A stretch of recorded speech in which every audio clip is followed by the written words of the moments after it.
우리 엄마랑 닮았다. 우리 엄마랑 똑같이 생겼다. 명품 코트를 입은 9살 쌍둥이가 국화빵 가게 앞에서 소리쳤습니다. 18살 소녀는 당황한 표정으로 아이들을 바라봤어요. 무슨 소리야? 누나가 누구랑 똑같다는 거야? 하지만 쌍둥이는 눈물을 글썽이며 소녀를 뚫어지게 바라보고 있었습니다. 7년 전 세상을 떠난 엄마와 똑같은 얼굴이었거든요. 대체 무슨 일이 벌어진 걸까요? 가난한 국화빵 장수, 소녀와 재벌 쌍둥이 사이에는 어떤 비밀이 숨겨져 있을까요? 이 놀라운 반전의 전체 이야기가 궁금하시다면 잠시만 구독 버튼을 눌러주세요. 평범해 보이는 사람들의 숨겨진 사연을 매일 전해드립니다. 그럼 시간을 처음부터 시작해 볼까요? 모든 운명이 얽히기 전 평범한 하루로 말이에요. 새벽 5시 서울 외곽의 낡은 다세대 주택 2층에서 알람 소리가 울렸습니다. 18살 한서윤은 이불을 걷어차고 일어났어요. 추운 방 안에서 입김이 하얗게 나왔죠. 할머니, 아직 주무세요?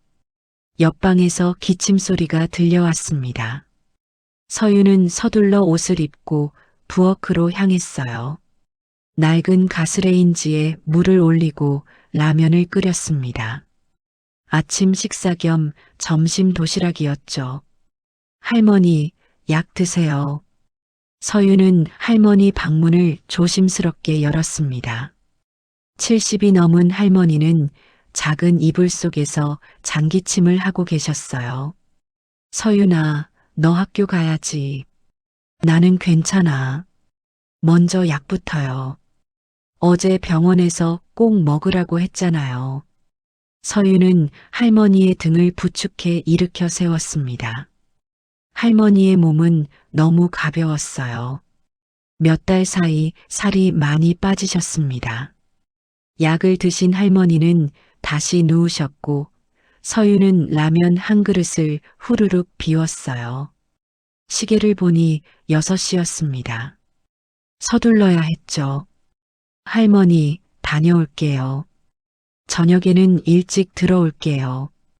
대답이 없었습니다.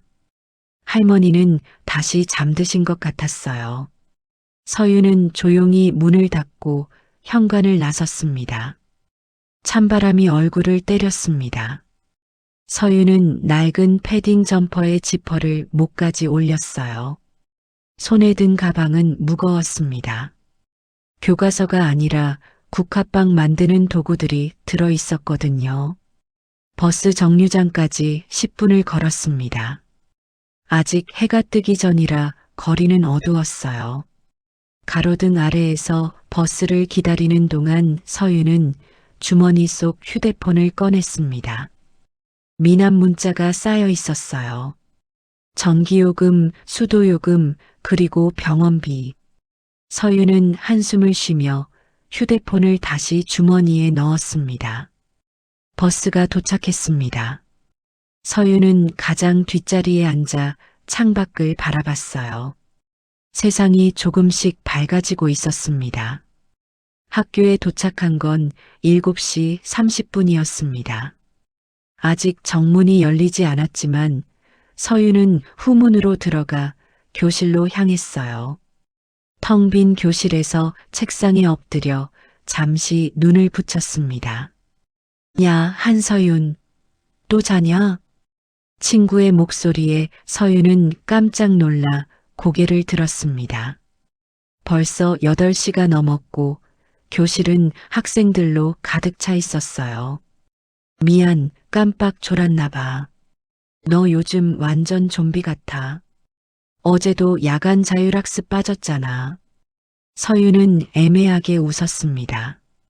야간 자율학습에 참여할 수가 없었어요. 그 시간에는 대학로에 나가 국화빵을 팔아야 했으니까요. 종이 울렸습니다. 선생님이 들어오셨고 하루가 시작되었어요. 서유는 수업을 들으면서도 계속 졸았습니다. 옆자리 친구가 팔꿈치로 찔러 깨워줬지만 눈꺼풀이 자꾸 감겼어요. 점심시간. 서유는 아침에 싸온 라면을 데워 먹으려고 했지만 급식실에서 친구들이 불렀습니다. 서윤아, 같이 먹자. 나 도시락 싸왔어. 에이, 같이 먹으면서 얘기하자. 요즘 너 맨날 혼자 있잖아. 서윤은 결국 급식실로 따라갔습니다. 친구들과 밥을 먹으며 웃고 떠드는 시간.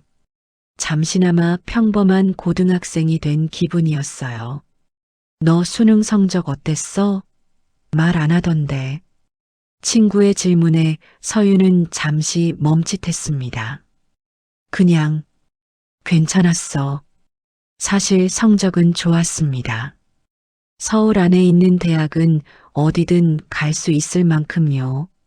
하지만 서윤에게 그 성적은 아무 의미가 없었어요. 대학 등록금은커녕 할머니 병원비조차 밀려 있었으니까요. 오후 수업도 비슷하게 흘러갔습니다. 서유는 졸고 깨고 또 졸았어요. 선생님들은 이제 서윤을 깨우지도 않았습니다. 성적은 좋으니까요. 오후 5시 종이 울리자 서윤은 재빨리 가방을 챙겼습니다. 다른 학생들이 학원 가는 동안 서윤은 반대 방향으로 걸었어요. 대학로까지는 버스로 40분이 걸렸습니다. 서윤은 평소 자리에 내려 익숙한 골목으로 들어섰어요. 좁은 골목 한쪽에 서윤의 국화빵 포장마차가 있었습니다. 낡은 손수레였습니다.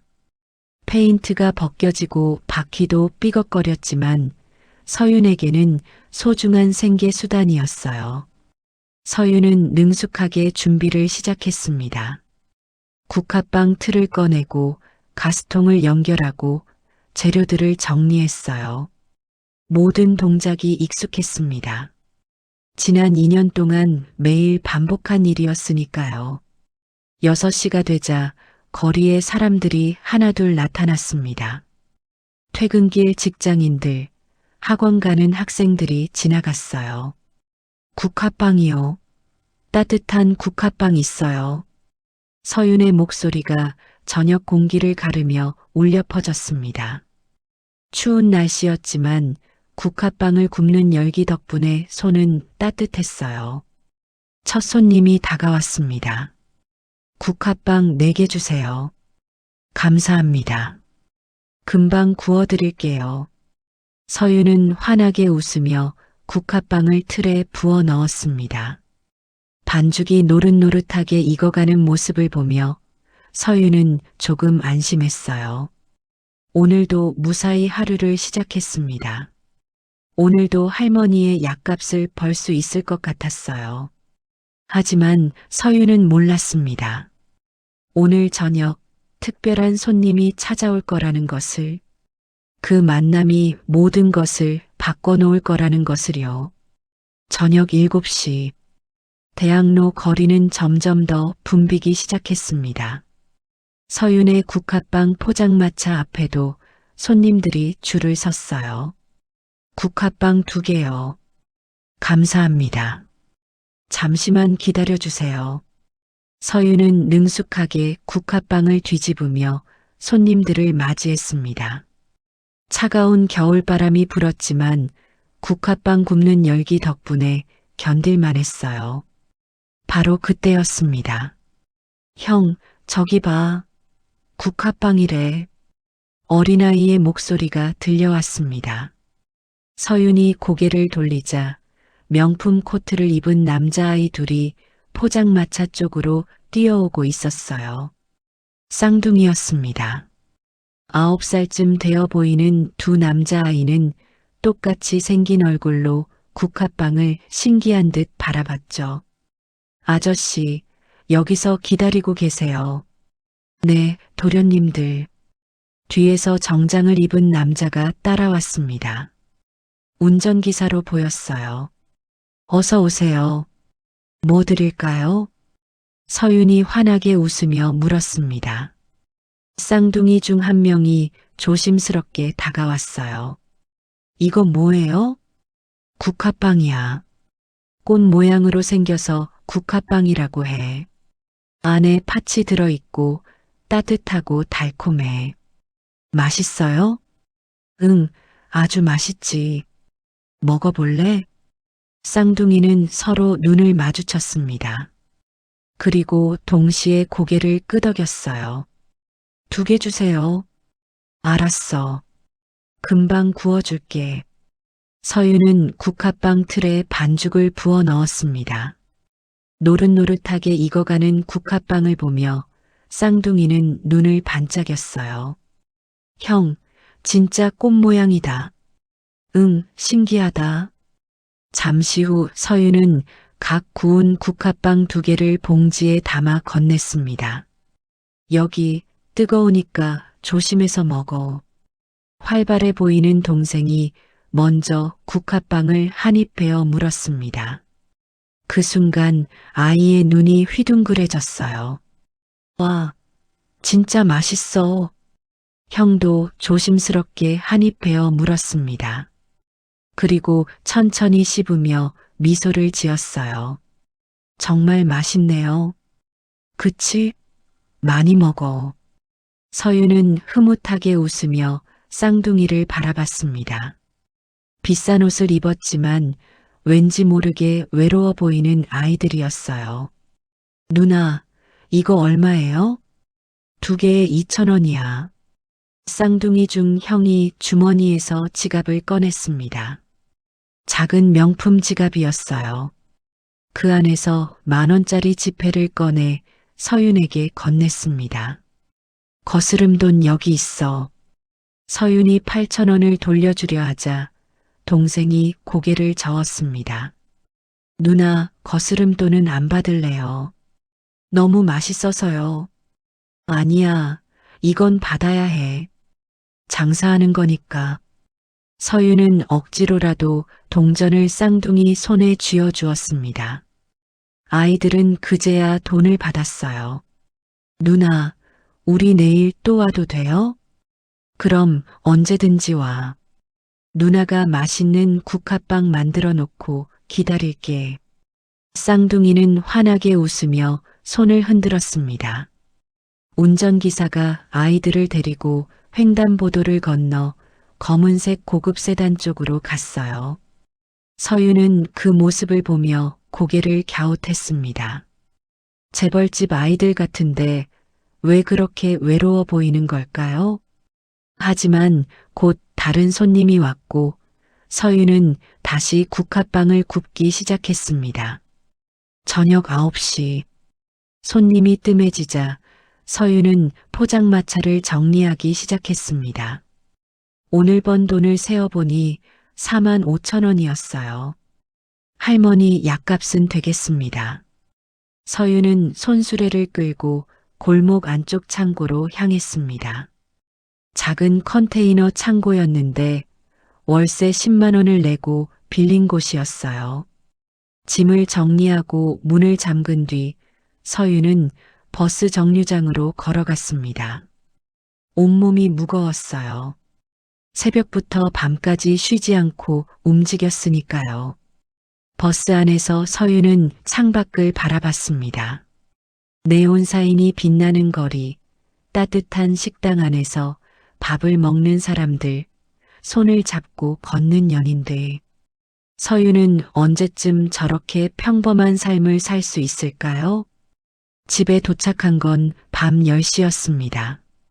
조용히 현관문을 열고 들어가니 할머니 방에서 불빛이 새어나왔어요. 할머니, 아직 안 주무세요? 서윤이 왔니? 저녁은 먹었어? 네, 먹었어요. 할머니는 드셨어요? 응, 옆집 아줌마가 반찬 좀 갖다 주셔서 먹었단다. 서윤은 할머니 방으로 들어가 이불을 덮어드렸습니다. 할머니의 얼굴은 창백했어요. 할머니, 약은 드셨어요? 먹었어. 넌 씻고 자거라. 내일 학교 가야지. 네, 할머니도 편히 주무세요. 서유는 할머니 방을 나와 작은 욕실로 갔습니다. 찬물로 샤워를 하니 온몸이 떨렸어요. 보일러를 틀 수가 없었습니다. 가스비가 밀려 있었거든요. 침대에 누운 서유는 천장을 바라봤습니다. 내일도 똑같은 하루가 기다리고 있었어요. 학교 가고, 졸고, 국화빵 팔고, 집에 오고. 언제까지 이렇게 살아야 할까요? 서유는 눈을 감았습니다. 잠이 들기 전 오늘 만난 쌍둥이가 떠올랐어요. 그 환한 미소가 왠지 마음에 남았습니다. 내일 또 올까요? 서유는 그런 생각을 하며 잠에 빠져들었습니다. 아직은 몰랐어요. 그 쌍둥이가 자신의 인생을 완전히 바꿔놓을 거라는 것을요.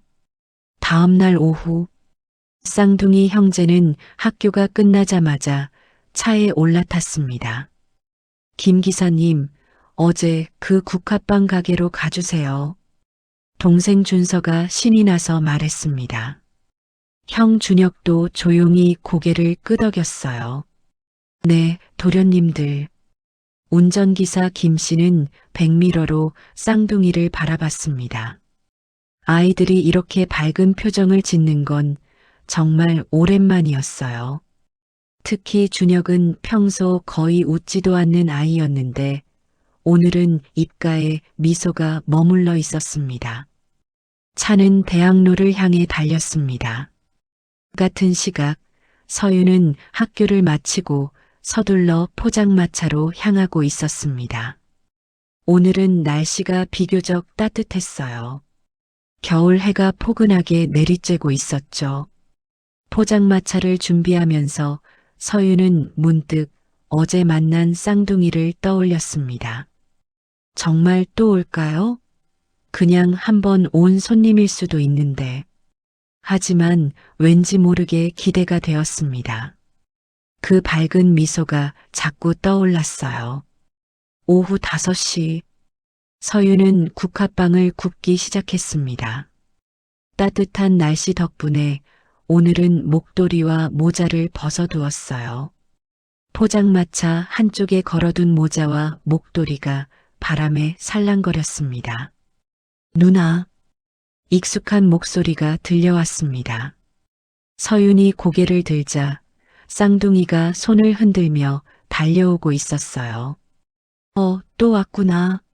어서 와. 서윤은 환하게 웃으며 쌍둥이를 맞이했습니다. 쌍둥이가 포장마차 앞에 멈춰섰을 때 두 아이는 동시에 얼어붙었습니다. 서윤의 얼굴이 완전히 드러나 있었습니다.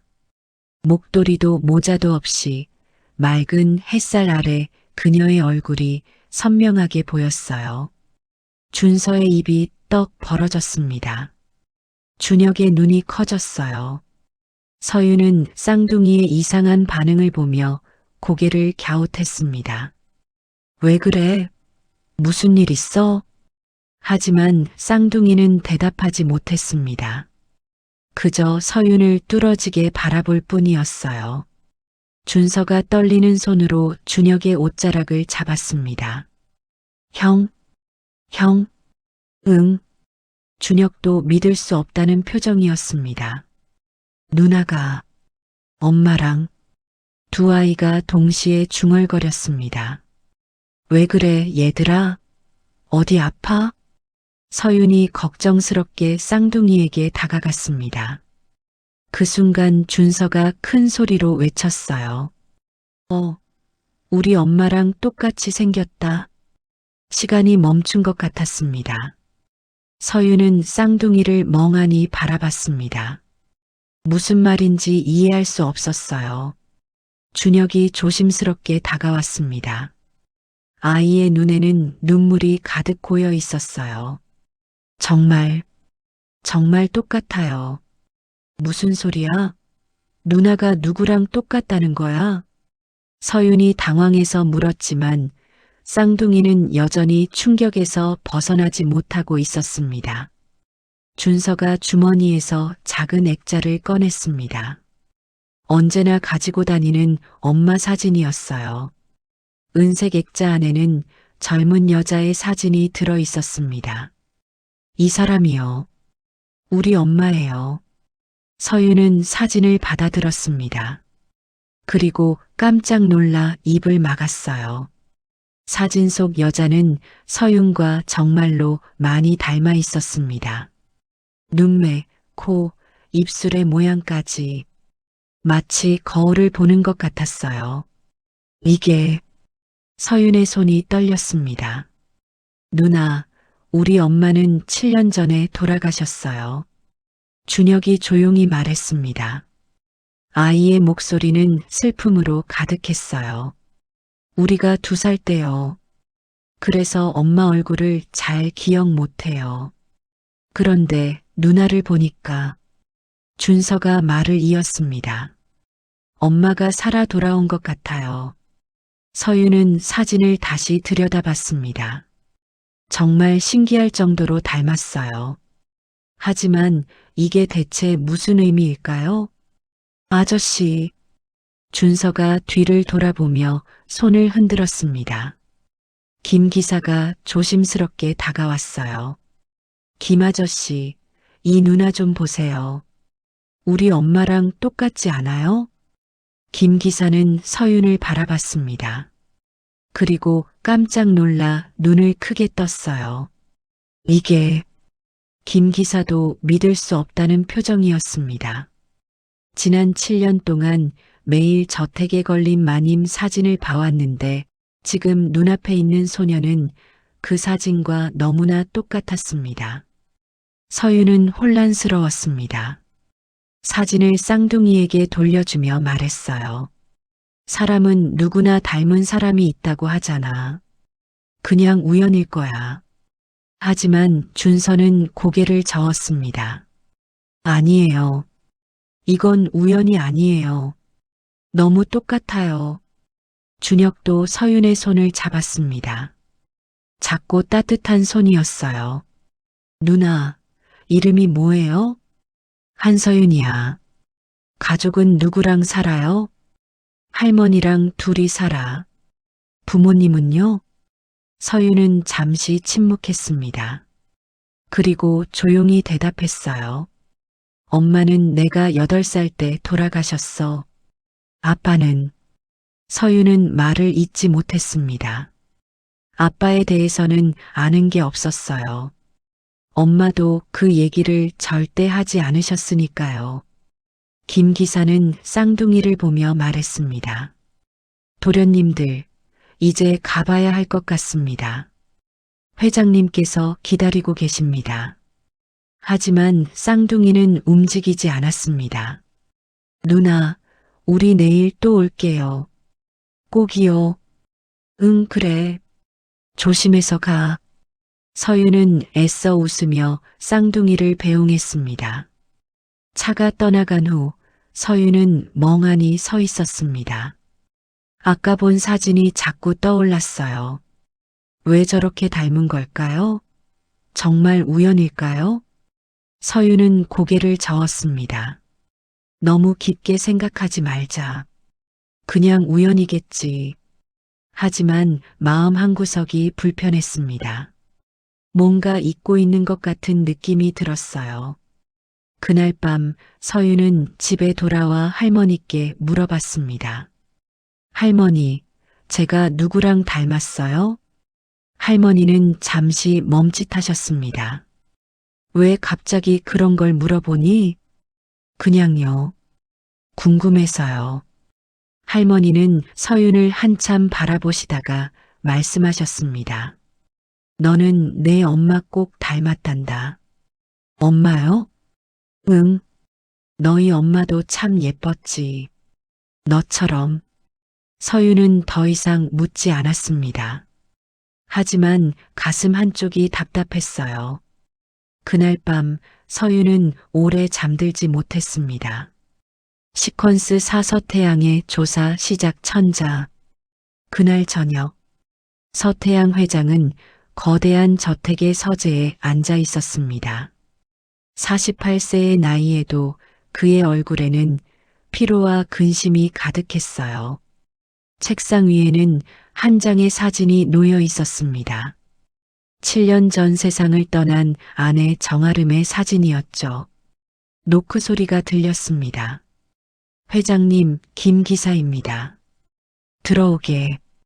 김 기사가 조심스럽게 문을 열고 들어왔습니다. 평소와 달리 표정이 심각했어요. 도련님들을 모시고 왔습니다. 그래, 수고했네. 그런데 자네 표정이 왜 그런가? 김 기사는 잠시 망설이다가 입을 열었습니다. 회장님, 말씀드릴 게 있습니다. 무슨 일인가? 도련님들이 요즘 매일 찾아가시는 국화빵 가게 말입니다. 태양은 고개를 끄덕였습니다. 쌍둥이가 요즘 국화빵을 좋아한다는 보고를 받았었죠. 그래서 그곳에서 일하는 아가씨가 김 기사는 말을 잇지 못했습니다. 어서 말해보게. 마님과 매우 닮았습니다. 태양의 손이 멈췄습니다. 펜을 쥐고 있던 손에 힘이 들어갔어요. 무슨 소리인가? 제 눈으로 직접 확인했습니다. 정말로 마님과 똑같았습니다. 태양은 천천히 의자에서 일어났습니다. 창가로 걸어가 밤하늘을 바라봤어요. 그 아가씨에 대해 아는 게 있나? 이름은 한서윤이라고 합니다. 18살 고등학생이라고 하더군요. 할머니와 단둘이 산다고 했습니다. 태양의 심장이 빠르게 뛰기 시작했습니다. 부모는? 어머니는 아가씨가 8살 때 돌아가셨다고 합니다. 아버지에 대해서는? 아버지는 말을 하지 않았습니다. 태양은 눈을 감았습니다. 20년 전의 기억이 떠올랐어요. 알았네. 물러가 보게. 네, 회장님. 김 기사가 나간 후 태양은 혼자 서재에 남았습니다. 그는 책상 서랍을 열고 오래된 사진 한 장을 꺼냈어요. 20년 전 사진이었습니다. 28살의 태양과 22살의 한 여자가 함께 웃고 있는 사진이었죠. 현주야. 태양의 입에서 그 이름이 흘러나왔습니다. 이현주. 그가 인생에서 유일하게 진심으로 사랑했던 여자였어요. 다음 날 아침, 태양은 비서 박 과장을 불렀습니다. 조용히 조사 좀 해주게. 무엇을 말씀하시는 겁니까? 한서윤이라는 18살 여고생. 대학로에서 국화빵을 판다네. 가족관계를 알아봐주게. 특히 어머니 쪽을. 박 과장은 태양의 심상치 않은 표정을 보며 고개를 숙였습니다. 알겠습니다. 최대한 조심스럽게 알아보겠습니다. 이틀 후, 박 과장이 얇은 봉투를 들고 서재로 들어왔습니다. 회장님, 보고서입니다. 태양은 떨리는 손으로 봉투를 받았습니다. 안에는 단출한 보고서 한 장이 들어 있었어요. 성명 한서윤, 만 18세. 현주소 서울시 관악구. 가족사항 조모 박순자, 72세. 폐암 투병 중. 아버지 불명. 어머니 이연주, 10년 전 사망. 태양의 눈이 이연주라는 이름에 고정되었습니다. 손에서 보고서가 미끄러져 떨어졌습니다. 이연주. 그 이름을 다시 보게 될 줄은 몰랐습니다. 20년 동안 잊으려 애썼던 이름이었어요. 회장님, 괜찮으십니까? 박 과장이 걱정스럽게 물었지만 태양은 대답하지 않았습니다. 그는 비틀거리며 의자에 앉았어요. 머리가 복잡했습니다. 현주가 죽었다는 사실, 그리고 딸이 있다는 사실. 하지만 가장 중요한 건 박 과장, 네, 회장님. 출생신고서에 아버지라니 공란이라는 건 네, 미혼모 출산으로 처리되어 있습니다. 태양은 두 손으로 얼굴을 감쌌습니다. 현주가 자신을 떠난 후 혹시 다른 남자를 만났을까요? 그래서 그 아이를 낳았을까요? 아니면 더 알아봐야 할 게 있나? 박 과장이 조심스럽게 물었습니다. 태양은 고개를 저었습니다. 아니네. 일단 이 정도면 충분하네. 물러가 보게. 혼자 남은 태양은 보고서를 다시 집어들었습니다. 이연주. 그녀가 죽었다는 사실에 가슴이 무너졌습니다. 태양은 20년 전을 떠올렸습니다. 28살의 자신은 아버지가 운영하던 회사에서 일하고 있었어요. 그러던 어느 날 작은 꽃집에서 현주를 만났죠. 22살의 현주는 밝고 순수했습니다. 재벌 2세라는 태양의 신분에도 주눅 들지 않고 자연스럽게 대했어요. 태양은 그런 현주에게 빠져들었습니다. 현주야, 나랑 결혼해 줄래? 정말요? 저 같은 사람이요? 그래. 나는 내가 좋아.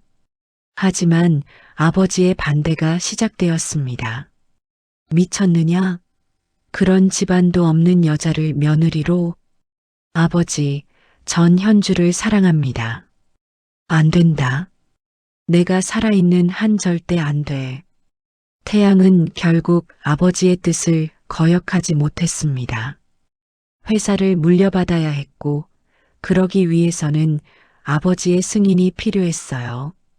현주야, 미안해. 나는 괜찮아요. 알았어요. 현주는 울지 않았습니다. 그저 조용히 돌아섰어요. 그것이 마지막이었습니다. 태양은 그 후 정략 결혼을 했습니다. 아버지가 정해준 여자 정아름과 결혼했죠. 신기하게도 아름은 현주와 닮아 있었습니다. 무의식 중에 태양이 그녀를 선택한 이유였을까요? 하지만 아름은 불행했습니다. 남편이 자신을 사랑하지 않는다는 걸 알고 있었으니까요. 7년 전 아름은 병으로 세상을 떠났습니다. 죽기 전 그녀가 마지막으로 한 말이 떠올랐어요. 당신의 첫사랑을 찾아보세요. 제발. 태양은 눈을 감았습니다. 현주도 죽었습니다. 10년 전에. 그리고 그녀에게 딸이 있었습니다. 혹시 그 아이가... 태양은 고개를 저었습니다. 확신할 수 없었어요. 출생신고서에 아버지라니 공란이라는 사실이 자꾸 마음에 걸렸습니다. 직접 확인해야겠어. 태양은 결심했습니다. 더 이상 미룰 수 없었어요. 진실이 무엇이든 이제는 마주해야 할 때였습니다. 사흘 후 오후 2시 서태양은 검은색 세단 뒷좌석에 앉아 있었습니다. 차는 천천히 대학로를 향해 달리고 있었어요. 회장님, 곧 도착합니다. 박 과장이 앞좌석에서 말했습니다. 태양은 대답하지 않고 창밖을 바라봤어요. 심장이 빠르게 뛰고 있었습니다.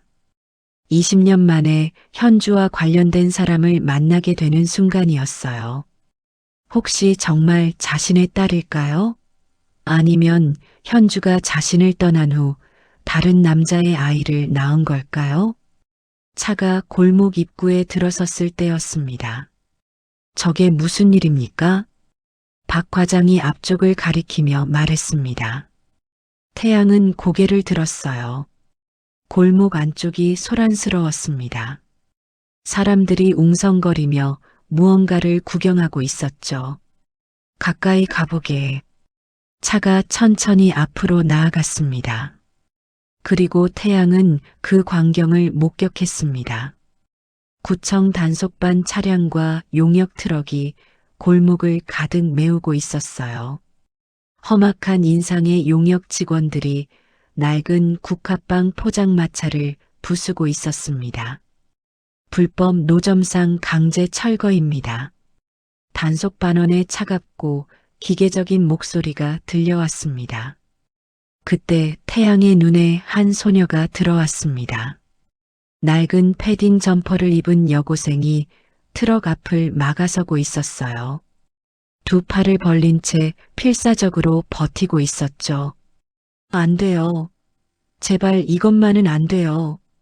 소녀의 목소리는 절규에 가까웠습니다. 태양은 숨이 멎는 것 같았습니다. 멀리서 봐도 그 얼굴이 보였어요. 현주였습니다. 20년 전 22살이었던 현주의 얼굴이 그곳에 있었습니다. 이게 저 아가씨가 한서윤입니까? 태양이 떨리는 목소리로 물었습니다. 네, 회장님. 저 아가씨가. 말이 끝나기도 전에 상황이 급변했습니다. 덩치 큰 용역 직원이 서윤의 어깨를 거칠게 밀쳤어요. 어디서 어린 것이 이를 방해해. 아, 서윤은 균형을 잃고 뒤로 넘어졌습니다. 철퍼덕. 둔탁한 소리와 함께 서윤은 흙탕물 웅덩이에 빠졌어요. 며칠 전 내린 눈이 녹아 만들어진 진흙탕이었습니다. 갈색 흙물이 서윤의 얼굴과 옷에 튀었어요. 차가운 물이 옷 속으로 스며들었습니다. 태양은 차 안에서 그 장면을 지켜봤습니다. 가슴이 찢어지는 것 같았어요. 서윤은 진흙탕 속에서 일어나려고 했지만 손에 힘이 들어가지 않았습니다. 바로 그때 덜컥하는 소리가 들렸습니다. 용역 직원들이 국화빵 틀을 트럭 바닥에 던진 소리였어요. 낡은 틀은 바닥에 떨어지며 두 동강이 났습니다. 안 돼. 안 돼요. 서윤은 흙탕물에 주저앉은 채 부서진 국화빵 틀을 바라봤습니다. 매일 아침부터 밤까지 할머니 약값을 벌어주던 소중한 도구가 산산조각 나는 모습을. 으앙. 서윤은 울음을 터뜨렸습니다. 차가운 흙탕물 속에서 18살 소녀는 세상 모든 절망을 토해내듯 울부짖었어요. 태양은 차 안에서 그 모든 광경을 목격하고 있었습니다. 흙탕물에 쓰러진 서윤의 모습, 절규하는 목소리, 부서진 국화빵 틀, 모든 것이 태양의 눈 속에 깊이 새겨졌습니다. 현주가 떠올랐습니다. 20년 전 자신에게 버림받고 홀로 떠났던 현주가 만약 저 아이가 자신의 딸이라면, 만약 현주가 혼자 저 아이를 낳아 키우다 죽었다면 가슴이 찢어지는 것 같았습니다. 회장님, 박 과장이 조심스럽게 불렀습니다. 태양은 두 주먹을 세게 쥐었습니다. 손톱이 손바닥에 파고들었어요. 서윤은 천천히 일어났습니다. 온몸이 진흙으로 범벅이 된 채로 비틀거리며 일어섰어요. 그리고는 부서진 국화빵 틀 조각을 하나하나 주워 담기 시작했습니다. 이거라도 고쳐서. 서윤의 중얼거림이 바람을 타고 희미하게 들려왔습니다. 이미 쓸모없어진 쇠조각들을 모으는 모습이 너무나 애처로웠어요. 주변 사람들은 그저 안타까운 눈빛으로 바라볼 뿐 아무도 나서지 않았습니다. 구청 단속반과 용역들은 이미 트럭에 올라타 떠날 채비를 하고 있었어요. 태양은 더 이상 참을 수 없었습니다. 박 과장. 네, 회장님. 태양의 목소리는 차갑게 가라앉아 있었습니다. 하지만 그 안에는 뜨거운 무언가가 끓어오르고 있었어요. 지금 당장 구청에 연락하게. 누가 저 철거를 지시했는지 확인하고. 알겠습니다. 그리고 우리 법무팀에도 연락해. 지금 즉시. 박 과장은 회장의 단호한 목소리에 더 이상 묻지 않고 곧바로 전화기를 꺼냈습니다. 태양은 차문에 손을 올렸습니다. 떨리는 손이었어요. 더 이상은 지켜만 보고 있을 수 없었습니다. 그는 천천히 차문을 열었습니다. 당장 멈춰. 태양의 목소리가 현장을 가르며 울려 퍼졌습니다. 차갑지만 위험이 서린 목소리였어요. 소란스럽던 현장이 순간 조용해졌습니다. 트럭에 올라타려던 용역들이 멈춰섰고 구청 단속 반원들도 고개를 돌려 태양을 바라봤어요. 한 용역 직원이 인상을 쓰며 태양에게 다가왔습니다. 당신은 뭔데 남의 일에 참견이야? 그 순간 박 과장이 재빠르게 태양 앞을 막아섰습니다. 세강제약 서태양 회장님이십니다. 박 과장은 정장 안주머니에서 명함을 꺼내 구청 책임자로 보이는 사람에게 내밀었어요. 이 노점상으로 인한 모든 법적 문제, 그리고 금전적 문제는 저희 세강제약에서 전부 책임지겠습니다. 순간 공기가 얼어붙었습니다. 세강제약, 한국 제약업계 3위 안에 드는 대기업의 이름이었어요. 구청 책임자의 얼굴이 하얗게 질렸습니다. 지금 당장 손 떼시죠. 박 과장의 목소리는 한치의 흔들림도 없었습니다. 용역 직원들은 서둘러 트럭에 올라탔습니다. 단속 반원들도 차에 올라타며 서로 속삭였어요. 세강제약 회장이라고? 큰일 날 뻔했어.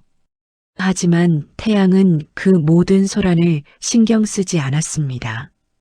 그는 오직 한 사람만 바라보고 있었어요.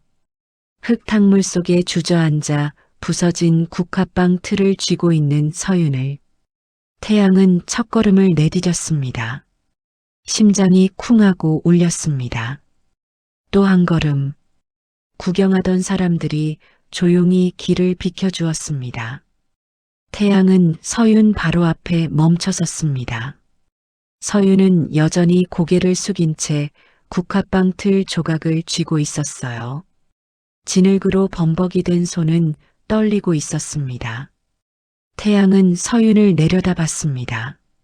가슴이 미어지는 것 같았어요. 학생. 목소리가 나오지 않았습니다. 태양은 눈을 감았다가 다시 떴어요. 심호흡을 하고 다시 말했습니다. 학생. 서윤이 움찔했습니다. 하지만 고개를 들지 않았어요. 일어나 보겠니? 태양의 목소리는 떨렸습니다. 서윤은 천천히 고개를 들었습니다. 진흙이 묻은 얼굴 위로 눈물 자국이 선명했어요. 그리고 두 사람의 눈이 마주쳤습니다. 태양의 숨이 멈췄습니다. 현주였습니다.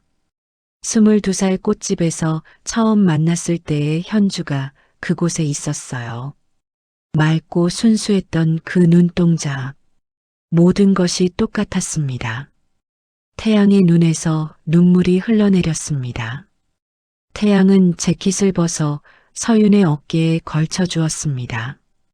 따뜻한 캐시미어 코트가 얼어붙은 서윤의 몸을 감쌌어요. 일단 병원부터 가자. 몸 상태를 확인해야 해. 서윤은 여전히 혼란스러운 표정이었지만 고개를 끄덕였습니다. 박 과장이 서윤을 부축해 차로 안내했습니다.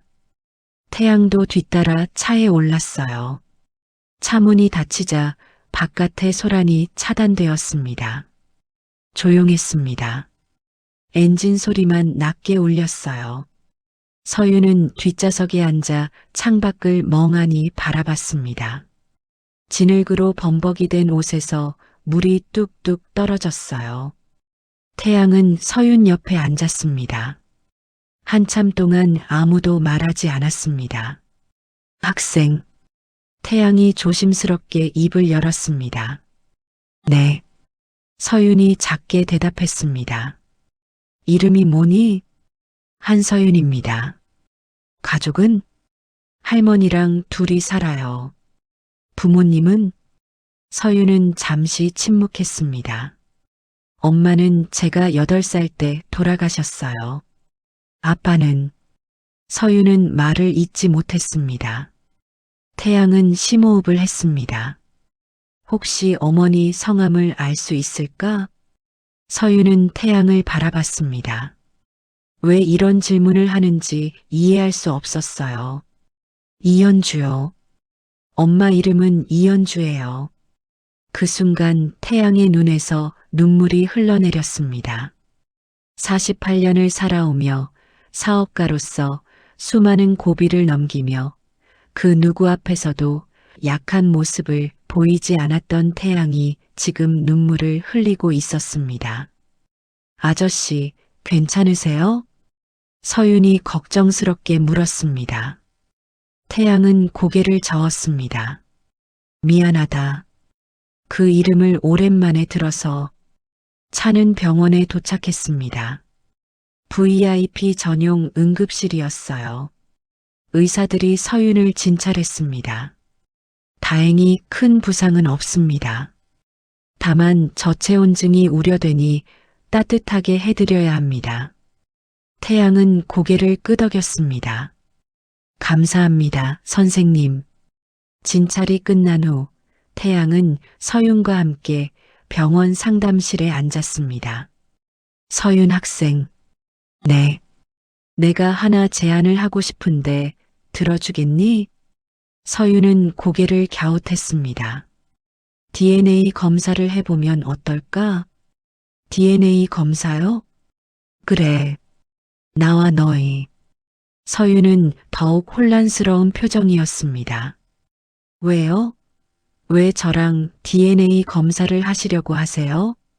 태양은 한참을 망설이다가 입을 열었습니다. 나는 20년 전에 이연주라는 사람을 알았어. 아니, 사랑했지. 서윤의 눈이 커졌습니다. 그리고 내가 그녀를 지켜주지 못했어. 집안의 반대로 그녀를 떠나보냈지. 태양의 목소리가 떨렸습니다. 만약 내가 그때 현주가 낳은 아이라면. 서윤은 숨을 멈췄습니다. 그럼 혹시 저는? 알 수 없어. 확신할 수 없단다. 그래서 검사가 필요해. 서윤은 한참 동안 태양을 바라봤습니다. 그리고 천천히 고개를 끄덕였어요. 알겠어요. 검사해요.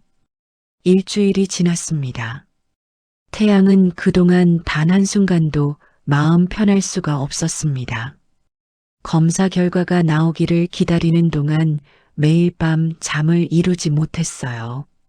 만약 서윤이 자신의 딸이 아니라면 그 생각만으로도 가슴이 무너지는 것 같았습니다.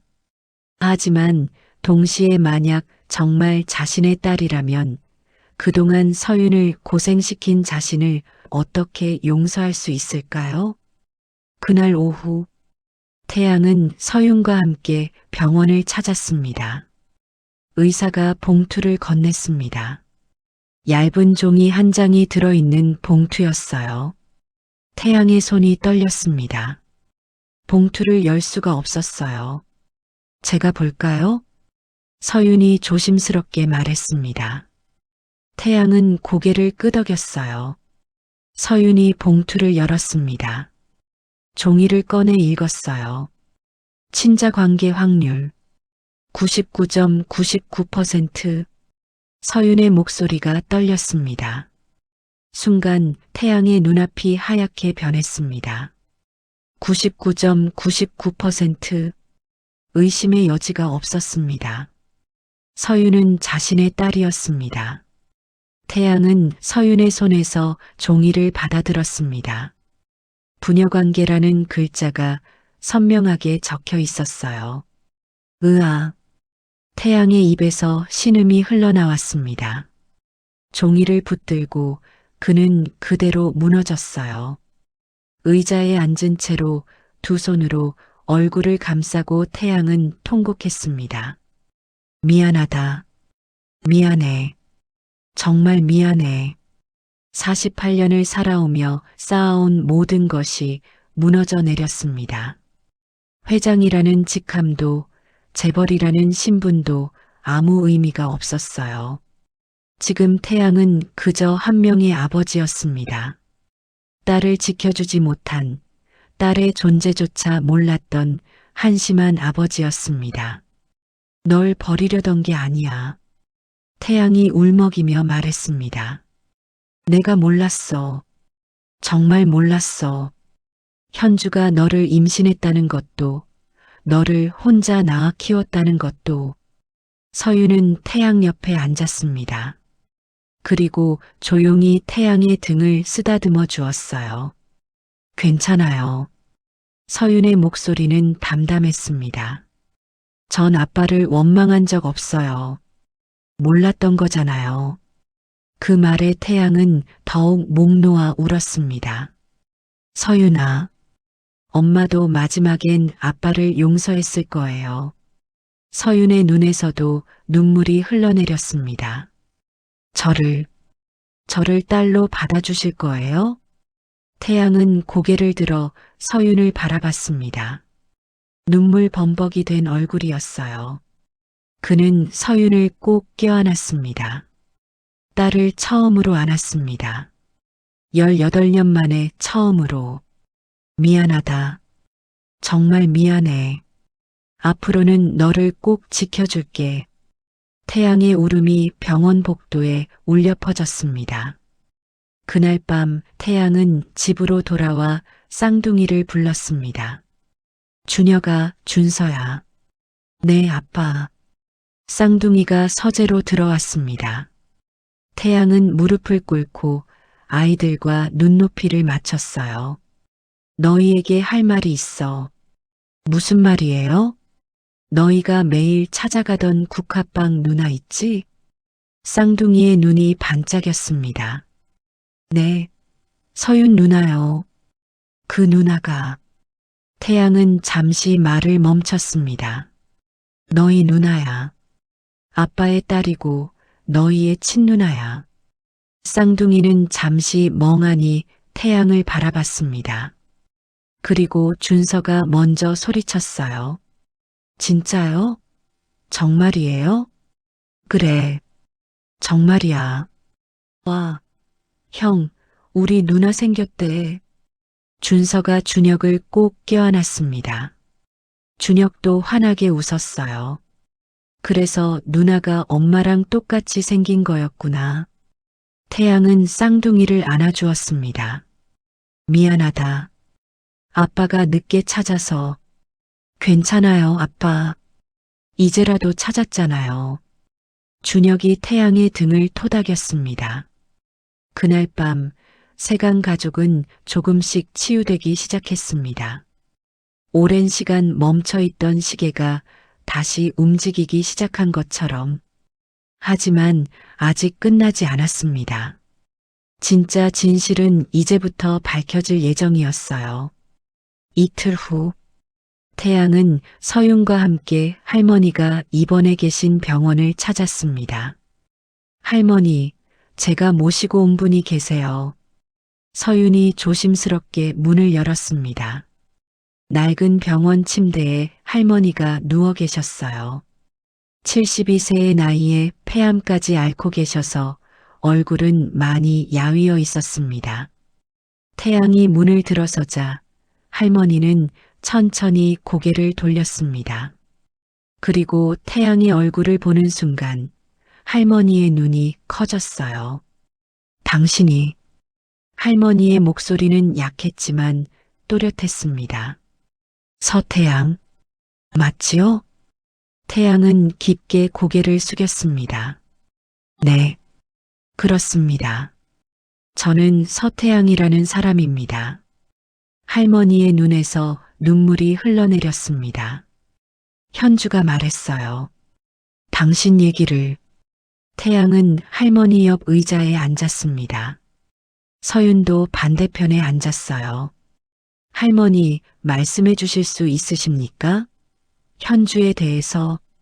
할머니는 천천히 고개를 끄덕였습니다.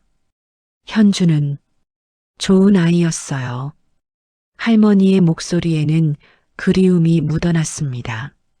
22살에 임신을 했지요. 당신 아이를 임신했어요.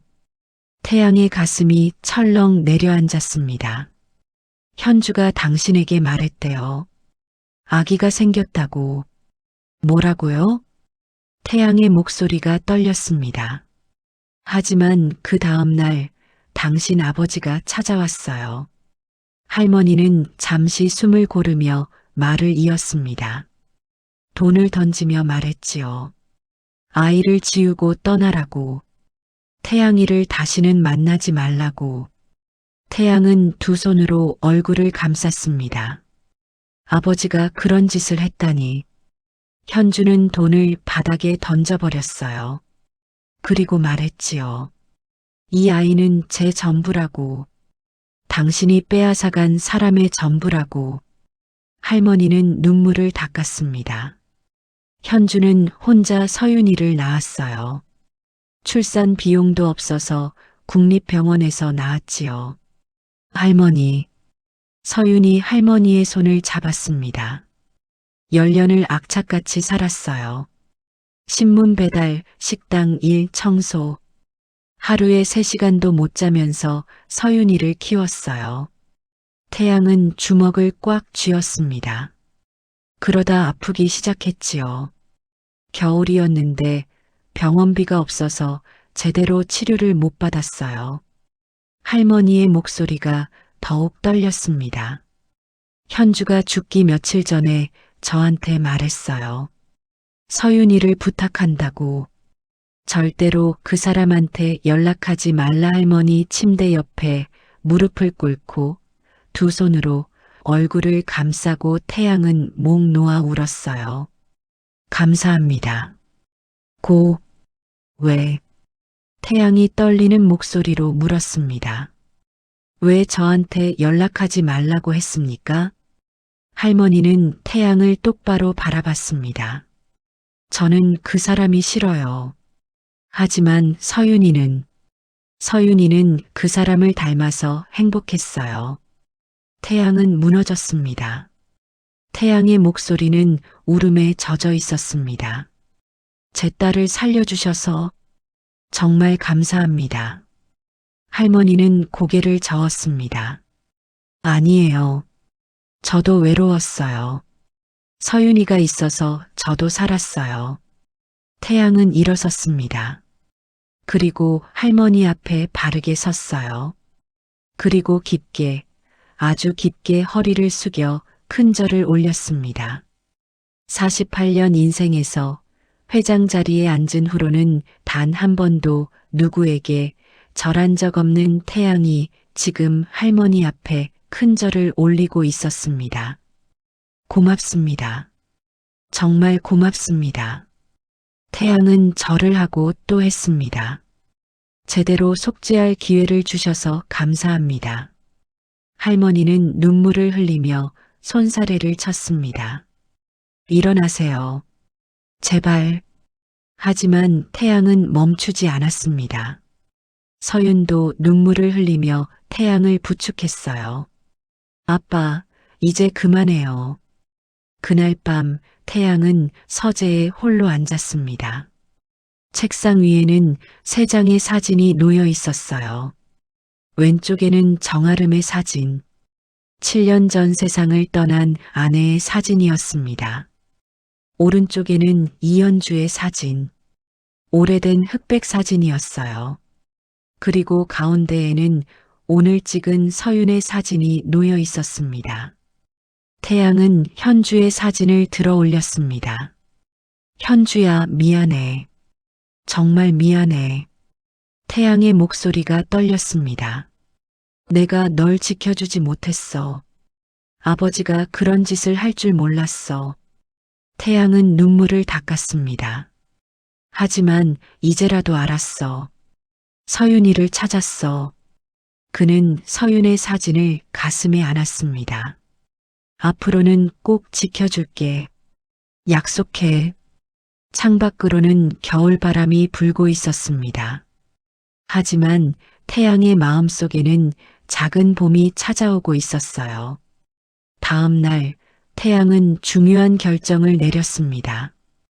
그는 박 과장을 불러 지시했어요. 할머니를 우리 병원으로 모셔오게. VIP 병동에 1인실을 준비하고. 알겠습니다, 회장님.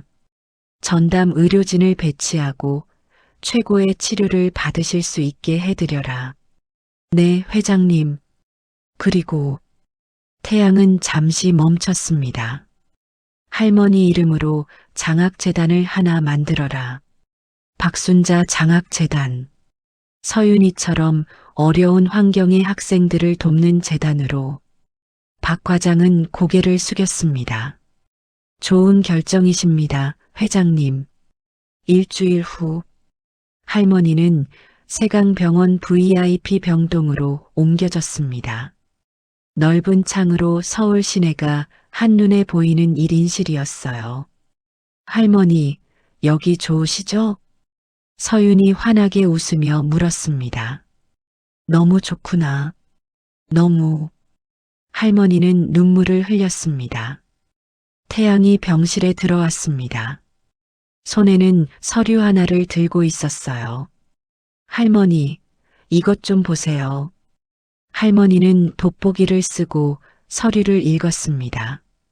박순자 장학재단. 네. 할머니 이름으로 장학재단을 만들었습니다. 할머니께서 서윤이에게 베푸신 은혜를 이제 다른 아이들에게도 나눠주려고 합니다.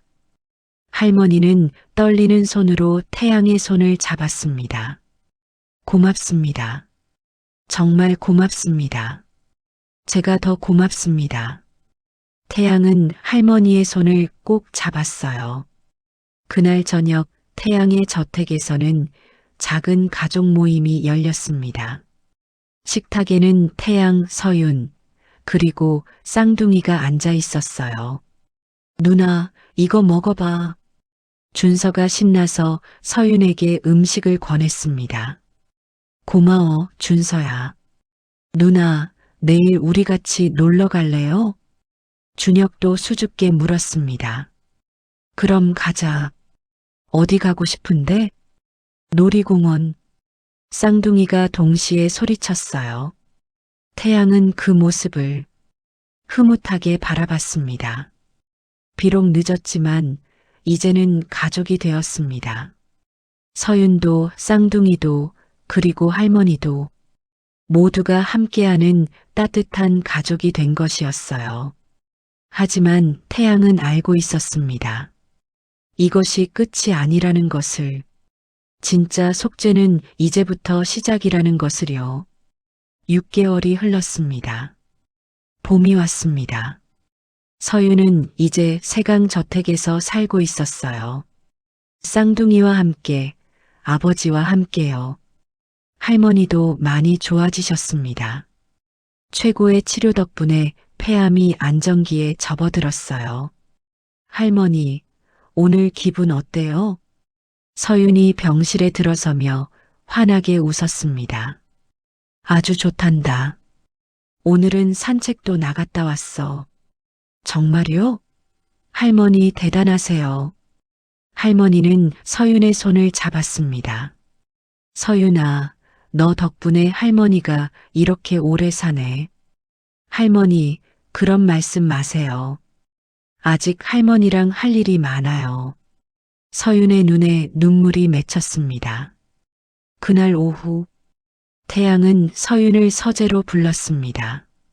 서윤아, 앉아라. 네, 아빠. 서윤은 의자에 앉았습니다. 이제는 아빠라는 호칭이 자연스러웠어요. 오늘이 박순자 장학재단 첫 봉사활동 날이지? 네, 맞아요. 태양은 서류 하나를 꺼냈습니다. 이것 좀 봐라. 서윤이 서류를 받아들었습니다. 대학교 입학 허가서. 서윤의 눈이 커졌어요. 아빠가 식품영양학과에 합격시켜줬어. 내가 가고 싶어 했던 학과지. 아빠. 서윤의 눈에서 눈물이 흘러내렸습니다. 영양사가 되고 싶다며 맛있고 건강한 음식으로 사람들을 행복하게 해주고 싶다고 태양은 서윤의 머리를 쓰다듬어 주었습니다. 아빠가 응원할게. 내 꿈을 꼭 이루렴. 고마워요, 아빠. 서윤은 태양을 꼭 껴안았습니다. 오후 3시 박순자 장학재단의 첫 봉사활동이 시작되었습니다. 장소는 서울 외곽의 한 보육원이었어요. 부모 없이 자라는 아이들 50명이 사는 곳이었습니다. 자, 여기 국화빵 나갑니다.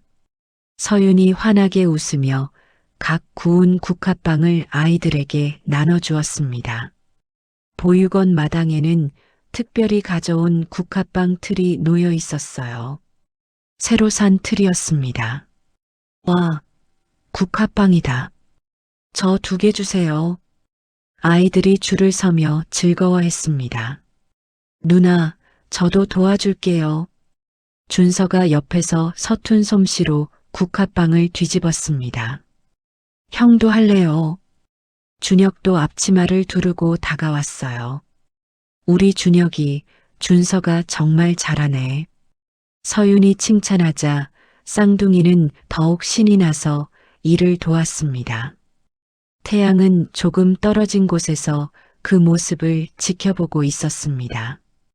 딸과 아들들이 함께 웃으며 봉사하는 모습, 아이들이 행복하게 국화빵을 먹는 모습, 태양의 얼굴에 따뜻한 미소가 번졌습니다. 회장님, 보기 좋으시죠? 박 과장이 옆에서 말했습니다. 그래, 정말 보기 좋네. 태양은 하늘을 올려다봤습니다.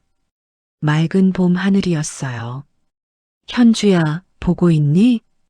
태양은 중얼거렸습니다. 서윤이가 이렇게 잘 자랐어. 내가 키운 우리 딸이 이렇게 훌륭하게 자랐단다. 태양의 눈가가 붉어졌습니다.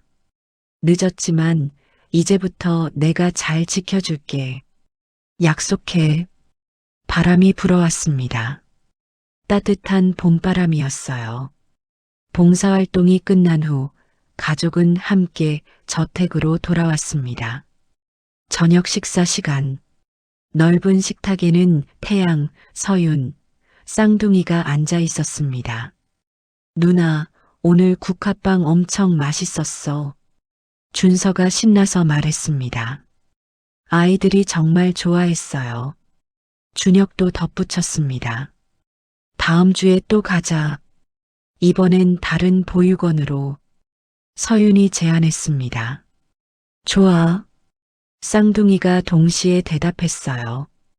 태양은 그 모습을 흐뭇하게 바라봤습니다. 서윤아, 네 아빠, 행복하니? 서윤은 잠시 생각하더니 환하게 웃었습니다. 네 아빠, 정말 행복해요. 그래, 다행이다. 태양은 서윤의 손을 잡았습니다. 아빠도 행복하단다. 너희들이 있어서. 그날 밤 서윤은 자신의 방에서 오래된 상자를 꺼냈습니다.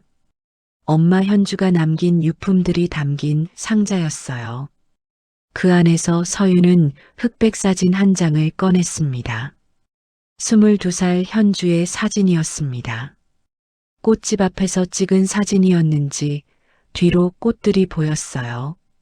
환하게 웃고 있는 엄마의 모습이었습니다. 서윤은 사진을 가슴에 안았습니다. 엄마. 서윤의 목소리는 떨렸습니다. 엄마, 하늘에서 잘 지내고 있죠? 눈물이 흘러내렸습니다. 나 아빠를 만났어요. 엄마가 사랑했던 그 사람을요. 서윤은 사진을 쓰다듬었습니다. 엄마는 아빠를 미워했을지 몰라도 나는 아빠를 용서했어요. 엄마도 용서해 주세요. 서윤은 눈물을 닦았습니다.